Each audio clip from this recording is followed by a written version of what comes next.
पहले तो लोगों को ये टेंशन रहता है कि बाल किसके लगेंगे, कि अपने बाल लगेंगे, किसी और के बाल लगेंगे, या कहीं से किसी ने दिया है। और वो बाल जो है वो कैसे लिए जाते हैं, वो प्रोसेस क्या होती है पूरी? बाल आपके खुद के होते हैं, सिर के पीछे वाले हिस्से से हम लेते हैं। लोकल एनेस्थीसिया हम देते हैं जिससे आपकी चमड़ी जो है, जो स्किन है वो सुन्न हो जाती है। उसके बाद जैसे हम वाइट हेयर को प्लक आउट करते हैं, वैसे ही पीछे वाले एरिया को हम, सिंपल लैंग्वेज में बता रही हूँ, हम प्लक आउट करते हैं with the help of an instrument known as a punch. उसको हम रूट के लेवल से निकाल कर आगे वाले बॉल्ड एरिया में 1 बाय 1 इम्प्लांट करते हैं। और क्या वो काउंट होता है? हाँ, एक एक बाल काउंट होता है। मेरी नर्स एक स्पेसिफिकली सिर्फ बाल काउंट करने के लिए ही एम्प्लॉयड है। वो बैठ के सारे बालों को 100-100 के रो में अरेंज करती है, वो काउंट करती है, और पेशेंट चाहे तो वो खुद भी काउंट कर सकते हैं। दिस इज इम्पॉर्टेंट बिकॉज आपकी जो कॉस्टिंग है वो पर ग्राफ्ट मतलब पर हेयर के हिसाब से होती है। तो जितने निकले हैं उतनी ही पेशेंट पे करेगा। यानी यहाँ से 10 बाल निकले हैं तो ये 10 बाल निकाल के यहाँ लगाए जाएंगे? यस, बहुत फाइन काम होता है ये हैंड, ये इट्स नॉट इजी।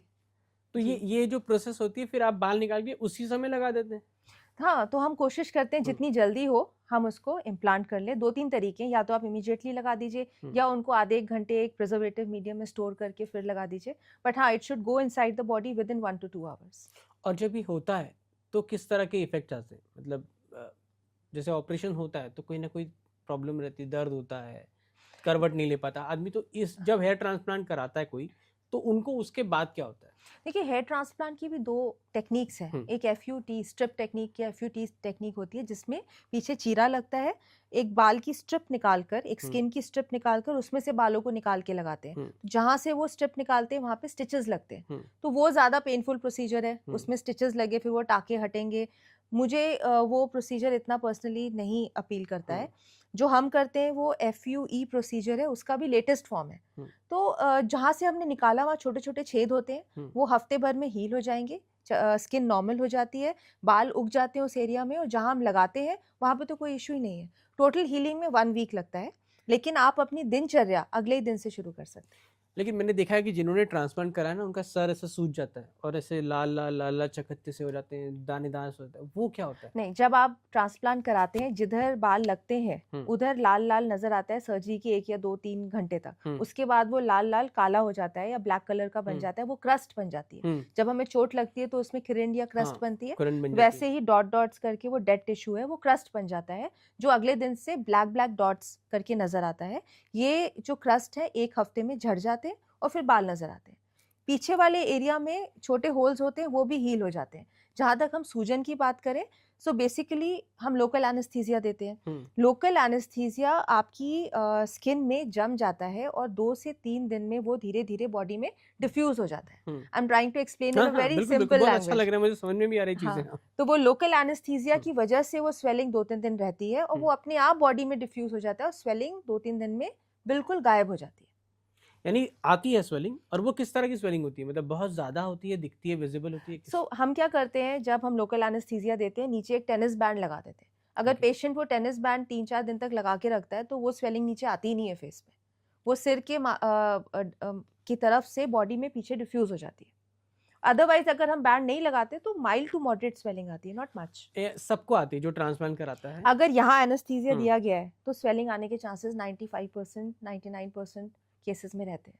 अब जैसे आपने कहा कि अगर आगे की तरफ बाल लगाना तो पीछे वाले हिस्से से, अगर किसी का पूरा ही गंजापन है तो कैसे आप ट्रीटमेंट करेंगे उसको? अगर पीछे के हिस्से में बाल नहीं है, जिसको एलोपेशिया यूनिवर्सालिस कहते हैं, ऐसे कई लोग होते हैं जिनके आईब्रोज, एक्जिला, सिर कहीं पे भी बाल नहीं होते हैं, उनको हम ट्रांसप्लांट नहीं कर सकते उनमें। मैं इसलिए पूछ रहा हूँ क्योंकि ना बहुत सारे लोगों के साइड्स में आते हैं यहाँ पे, या यहाँ बहुत पतला सा होता है, लेकिन उनको भी कराना हो तो क्या, या फिर wig? Wig is a better option. उन्हें गलत गाइडेंस नहीं करनी चाहिए, बिकॉज ट्रांसप्लांट करके उनको कोई फायदा नहीं होगा। तो ये जब होता है, सूजन होती है, तो ये सूजन का असर कितने दिन तक रहता है? क्या इससे और भी नुकसान हो सकता है? देखिए, सूजन से डरिए मत, लोग सूजन से बहुत डरते हैं। सूजन नहीं है, वो लोकल एनेस्थीसिया का जमाव है एक जगह। तो वो जैसे यहाँ है तो ग्रेविटी से 3-4 दिन में नीचे आएगा, फेस पे आएगा और चला जाता है नेक के थ्रू, बॉडी में dissolve and excreted from the body.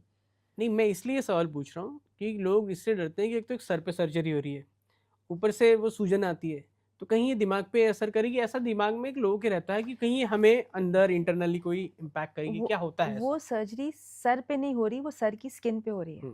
फर्क है। हम स्किन लेवल पे काम कर रहे हैं, हम्म। आपका ब्रेन जो है ना वो एक स्कल के अंदर होता है। बिल्कुल। Skull is a bony structure. उस स्कल के अंदर ब्रेन तक जाने के लिए मुझे आपके सिर पे हथौड़ा मारना पड़ेगा। I can't go till your brain. मैं स्किन के लेवल पे ही हूँ। स्किन के नीचे आपका फैट की एक लेयर आती है, फिर डैप करके ड्यूरा, वो अलग अलग लेयर्स आती हैं, उसके नीचे बोन होती है, फिर ब्रेन होता है। तो बिल्कुल ब्रेन तक कोई भी हार्म नहीं होता है सर्जरी में। It's a very very safe surgery. लेकिन कुछ ऐसे केसेस भी आ जाते हैं जिसमें कि किसी ने ट्रांसप्लांट कराया है, कुछ ऐसा किया तो दिक्कत हो जाएगी, उनको दिक्कत हुई किसी तरह की, मतलब कोई प्रॉब्लम शारीरिक हुई या फिर उनकी जान पे भी बनाई, ऐसा होता है? देखिए किसी भी दवाई या प्रोसीजर में रिस्क हमेशा इन्वॉल्व होता है अगर वो सही तरीके से ना की जाए। It is the same with hair transplant. लोग क्या करते हैं, देखिए हेयर ट्रांसप्लांट की मार्केट इज़ वेरी अनरेगुलेटेड। यहाँ पे 20-30 हज़ार से लेके 5-6 लाख तक का ट्रांसप्लांट होता है। तो यहाँ पे लोग कई बार कॉस्ट ड्रिवन एक अप्रोच के साथ किसी ऐसी जगह चले जाते हैं यहाँ जहाँ पे सर्जरी क्वालिफाइड इंसान नहीं कर रहा है, जहाँ पे प्रॉपर स्टरलाइजेशन प्रोटोकॉल्स फॉलो नहीं हो रहे हैं, तो इन्फेक्शन के चांसेस होते ही हैं ऑब्वियसली। टेक्निक जो सर्जन नहीं है वहाँ पे, डॉक्टर नहीं है, अनक्वालिफाइड स्टाफ है, उनको पता ही नहीं कि आपको ग्लव्स कैसे पहनने हैं, आपको कितनी मात्रा में मेडिसिन देनी है, आपको सर्जरी कैसे करनी है, तो वहाँ पे कॉम्प्लिकेशंस होते हैं, अदरवाइज नहीं होते हैं। लेकिन होते हैं गोस्ट सर्जरीज कहते हैं आई थिंक सो इसको। Yes, so ghost surgeries is again the same thing. Ghost surgeries ये होता है कि पेशेंट अगर किसी एक ब्रांडेड क्लिनिक में जाए, वहाँ पे आपको बोला जा रहा है कि आप जो कंसल्ट कर रहा है वो डॉक्टर नहीं है, वो आपको बोल रहा है कि so and so doctor will do your transplant. आप उनको ट्रस्ट करके आप सर्जरी वाले दिन वहाँ पहुँच जाते हैं। अब आप ओटी में चले गए, वहाँ पे आपको नहीं पता, पहली बात जो उधर है वो आपने डिग्रीज तो देखी नहीं, वो डॉक्टर कर रहा है कि नहीं कर रहा है, यू डोंट नो। दूसरी बात क्या होता है, डॉक्टर के नाम के गार्ब में, मतलब नाम के कवर के अंडर, वहाँ पे 10th या 12th पास टेक्नीशियंस या बेसिक नर्सेस आपका ट्रांसप्लांट करते हैं। This is known as ghost surgery. Under the name of a doctor, your surgery is being done, but the doctor is not present there. This is very very important कि patient इसमें aware रहे, वो देखें कौन कर रहा है, doctor से मिलो। आप बेस्ट, आप दुनिया के सबसे बड़े ब्रांड के पास चले जाइए, लेकिन जब तक आप डॉक्टर से नहीं मिल रहे, please don't go ahead with the surgery. You should know who is doing your surgery. And मिलना ही नहीं, मिलने के बाद आप गूगल पे सर्च करिए, क्वालिफाइड डॉक्टर है, एमडी है, उसको हेयर ट्रांसप्लांट में कितने साल का एक्सपीरियंस है, क्या है, then go ahead with this. लेकिन लोग तो थोड़ा बजट भी देखते हैं ना, लोग उसके बाद लोग प्राइजेस बहुत देखते हैं, बट हाँ। ये फिर मैं डॉक्टर से ज़्यादा लोगों को ही ब्लेम करूंगी कि आप एक सर्जरी करवा रहे हैं, थोड़ा सेव कर लीजिए, but go for it only when you think it's safe and you know कि हु इज डूइंग इट। कि अगर मैं हेयर ट्रांसप्लांट के लिए कोई भी जाए तो वो व्यक्ति को कितना कॉस्ट आएगा? मैं एक मिनिमम चार्ज एक अच्छे सर्जन के पास जाके जब कराता है तो उसको कितना चार्ज देना वो पड़ता पर ग्राफ्ट पे वेरी करता है। यहाँ पे अगेन रेगुलेटेड नहीं है। हम्म। जिस डॉक्टर का एक्सपीरियंस ज़्यादा हो गया, सपोज मैं अगर सर्जरी कर रही हूँ और मैं खुद सर्जरी कर रही हूँ, तो मैं ज़्यादा चार्ज करूँगी। अगर मेरे जूनियर डॉक्टर सर्जरी कर रहे हैं तो मैं उनके थोड़ा चीप में करवा दूंगी। ये वेरिएबल है, बट हाँ आपको रफली अपना बजट 1 से 2, 2.5, 3 लाख तक इस ब्रैकेट में बना के ही जाना चाहिए। इतना तो आएगा ही आएगा।